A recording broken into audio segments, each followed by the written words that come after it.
Hi, thanks for checking out my channel. My name is Kana and this is Jar of Fireflies. Here you'll find content all about my life as an Orthodox Jewish homeschooling mother of 3. And today we're going to talk homeschool organization and planning. Okay, I have 2 school-age kids this year. I've got my 2nd grader and I've got my kindergartner. So I've got 2 completely different curriculums that I've got to keep organized for each of my kids every week, as well as all the extras that we add on, like the Brave Writer for language arts. They're learning Hebrew, so we've got those things to study, as well as their math program because math is not included in the regular curriculum. So yeah, organization is key here to success in our homeschooling. Also really my sanity, which will equal success, right? So yeah, it is superbly helpful for me to stay organized. But there's no reason to go completely overboard in the organization. I keep things really simple and I'm going to share with you all of my methods today. Okay, so let's dive in. First off, I keep everything right here behind me. We're sitting in my craft room right now and I keep everything in here because I can shut the door. It's not that I don't want the kids to look at their books, but if they're just in here, they're going to grab their books, take them off. When it's time to do school, we won't be able to find them. That's not good. I don't want to spend all my time trying to find their books for school, so I keep them in here where I can keep track of them and pull them out as we need them. I also have a shelf for each child. So up here is the shelf for my son, and I've got all his notebooks right over here. His curriculum is Build Your Library, so this is the main binder for Build Your Library, so this is where I can pull all of his lesson plans from. This is his Book of Centuries, which is something he uses for his timeline, so this is right here easily accessible for when we need to pull that off the shelf. Next to it is his Wild Math curriculum, and next to that is the Brave Writer Jot It Down program, which we are finishing up this year. All the rest of the way down are all the rest of the books that we're using for school this year. All the books that I purchased to go along with the curriculum. So all of his literature choices, his history books, all of that sort of thing. That's all next to that. At the very end down here, I have his narration cards. These are what we use. He'll pick a narration card at different times during the week in order to tell me back what he is reading in some kind of a way. Could be drawing a picture, could be telling me things that he remembers, acting out a scene. These are all the ideas that comes with the curriculum. I just printed them up on pretty cards, keep them over here. I also have right underneath there the DART guidelines, because we are using the DART this year. It's part of the Brave Writer Language Arts program. This is how we're doing mechanics. So I'm keeping the instructions over here so that I can easily grab them to review over the course of the year. As the individual DART guidelines come out each month, I will be downloading those, probably printing them out. I haven't totally decided yet, but if I do print them out, I will keep them right here in like a magazine rack. This shelf right here is set up for my daughter and it's pretty much the exact same way. So I have all of her notebooks over here, which include the notebooks that she uses for her schoolwork, as well as the notebooks that give me instructions on how to give the curriculum to her. Next to all of that, I have all of her books that go along with her school. On the very far side over here, I have these little numbers that we use. These are super handy for her school, for her math. We use these a lot, so I keep them over here all the time. There's also a few of these art cards for some of the artists that we're studying this year. I just kept them over here so that I wouldn't lose them throughout the year, because the kids do play with the rest of this pack of art cards, and I just wanted to make sure that these would not get lost or damaged, at least before the school year is over. And then in the box right underneath this green box here is all of the Bob books, which we may or may not actually be using for her school this year. Yeah, I've already started making a lot of changes to her curriculum, so if you have seen the video about her curriculum, I apologize. I'll be doing an update to that soon enough once we get it all sorted out for this year. But yeah, kind of making some big changes for what she's doing for kindergarten, so stay tuned for that. Okay, I do have a few more supplies in another room in the house, which we just don't use very often, but I do want to keep them kind of together, and that's over in the kids' study. So those supplies are there for when we need them, but they're also like out and accessible for the kids to play with whenever they want to. Things like things for measuring liquids and weights and things like that. But I want the kids to be able to play with those all the time, experiment and learn. We don't need to keep them out here where nobody else can get to them. Okay, so that is the basic setup of the organization. Now, let's talk about getting ready for my week. How do I plan it all out? Like I said, we use a lot of different curriculums. Oh my gosh, how does this work? Okay, I'll show you. I have a clipboard for each kid, and on that clipboard, I put a spreadsheet. This is a weekly spreadsheet for each child. Let me get it up close. If you guys wanna actually read it, you can pause it and see what we're doing each week. So this is her week 4 for my daughter. I like to work with a 4-day school week for the kids. So I just used a chart in Microsoft Pages. You could do this in Word or Excel or numbers or whatever you wanna do, but I just did the little chart in Pages. I made 4 days, and I just list them at the top as day 1, 2, 3, and 4. I don't say like Monday, Tuesday, Wednesday, because we don't necessarily know what days we're going to be doing school each week. Generally, we usually start on a Sunday, may or may not finish by Thursday. I don't know, it's just kind of like whatever. But I don't want to like block us into certain days during the week, because that is really just going to set us up for disappointment. So yeah, the day 1, 2, 3, 4 works really well for us. And then if you can see here, I've just got check boxes next to everything that we're doing. There's just like a little check box. And as we're doing our day, I don't have to go in order. I can ask her what she wants to do, or I could go in order if I want to. It kind of depends on her mood that day. But I can just check off the boxes as we go. Whenever we take a break, if she needs to get outside or move around or whatever, we just take a break. I know exactly what we still have left to do, and we can just come back and get that done later. Okay, so how do I put these handy awesome spreadsheets together? So basically what I do is I sit down one night a week. Usually it's like Saturday night. I might do it sometime on Friday if I've got a little time to sit down, or just whenever the previous school week is done. Like if we finish on a Wednesday, then hey, I'll go ahead and I might whip it out on a Wednesday. But I do it when I know exactly where we're at in school and the previous week is completely finished, so I can just focus on the week to come, and I'll pull out all the books for her curriculum.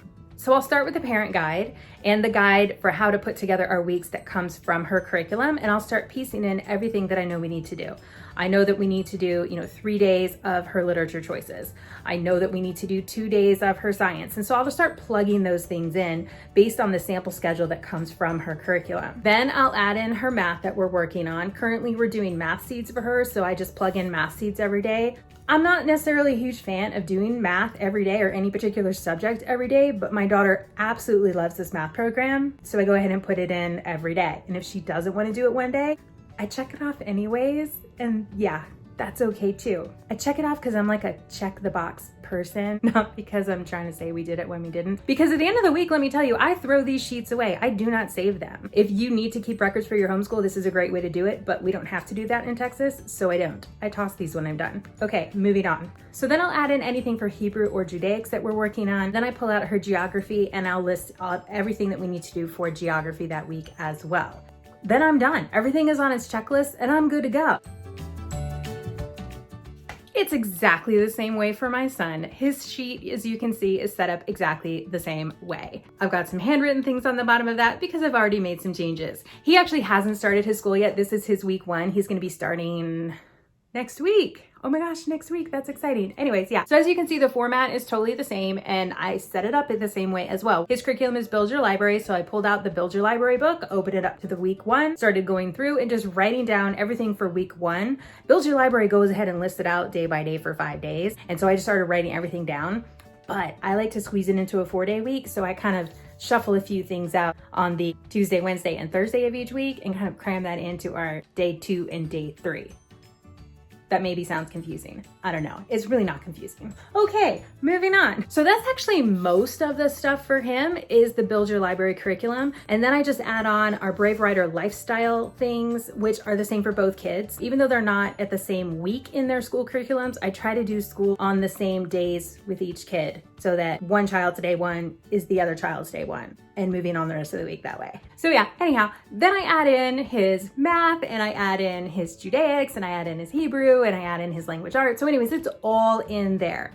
So with all the check boxes and we're good to go. All right, so advantages of doing the checklist style are that there's really no pressure to get everything done in a certain order or in even really a certain time frame, other than that I'm hoping to get everything done by the end of the week. If I don't, I may tack it on to next week, or if it's so much, then I'll just stretch it out over 2 weeks or whatever it is that I need to do to make myself feel better that we've gotten it all done. Also, if the days get a little bit off in that one of my child is on day 1 and the other child is on day 3 and we're doing poetry tea time because that's listed as day 3, I can just do everybody together with their poetry tea time because that's kind of a family event in our house.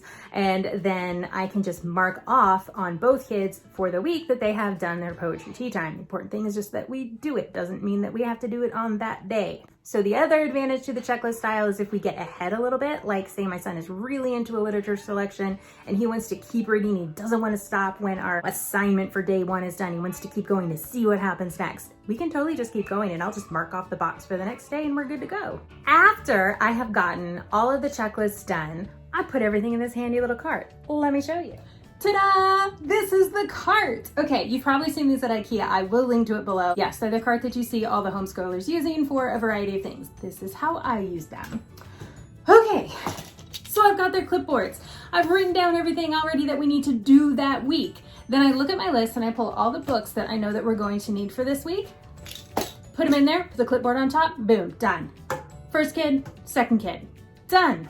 If it's a book that I know that we're going to continue to use the following week, like one of our spines or a literature selection that we're in the middle of, I'll leave it in here. But if it's not, if it's something we're just using for like one day during the week and I know we're not going to use it the next week or something like that, it's a book we're reading one time, we've already finished it, I'll go ahead and put that away.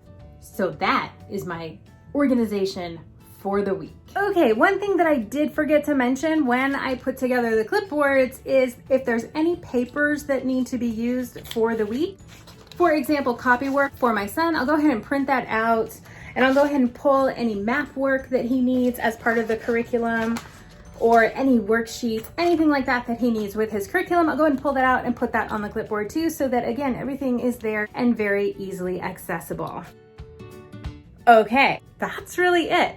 That's how I am organized for my homeschool. That's how I get everything ready for our week. And that's how I stay sane. That just makes the week really easy because I just grab the clipboard, everything's already right there and I'm good to go. And I really enjoy that night that I sit down, pour myself a glass of wine and plan out our week ahead. It's so fun and relaxing for me. Okay, do you guys want a bonus? Do you want a little bonus tip? Let's do a bonus tip. I have another cart. This one is our poetry tea time cart. I went ahead and put everything that we need for poetry tea time on one cart. So here on the top, I have our teacups. We each have our own teacup that we use for poetry tea time. The next shelf has all of our linens that we use for tea time, our lemonade, because we're a lemonade, not a tea family, and of course the teapot. And on the bottom, all of our poetry books. This just makes keeping poetry tea time organized a lot easier. It used to be I was grabbing stuff from the pantry and stuff from this shelf and stuff from over here and stuff from the other room. And now it's just all right here, all together in one place. Makes it a lot easier for me to throw tea time together for the family. Okay, so that is now officially all I got. That's how I stay organized. That's how I stay sane. That's how we get our weeks ready for our homeschool. I hope that you enjoyed this and I hope that it was helpful for you in your homeschool planning or in your distance learning this year. If you enjoyed this video or found it to be helpful, please give it a thumbs up. It's a tiny thing, but it does help me out a lot. And be sure to go ahead and subscribe if you have not already so that you don't miss any of my future videos. I do a lot of homeschool related content, a lot of day in the life, and a lot of content as our life as Jews. So thank you all so much for watching today. I super appreciate it. I hope you guys have a great rest of your day and I will see you in my next upload.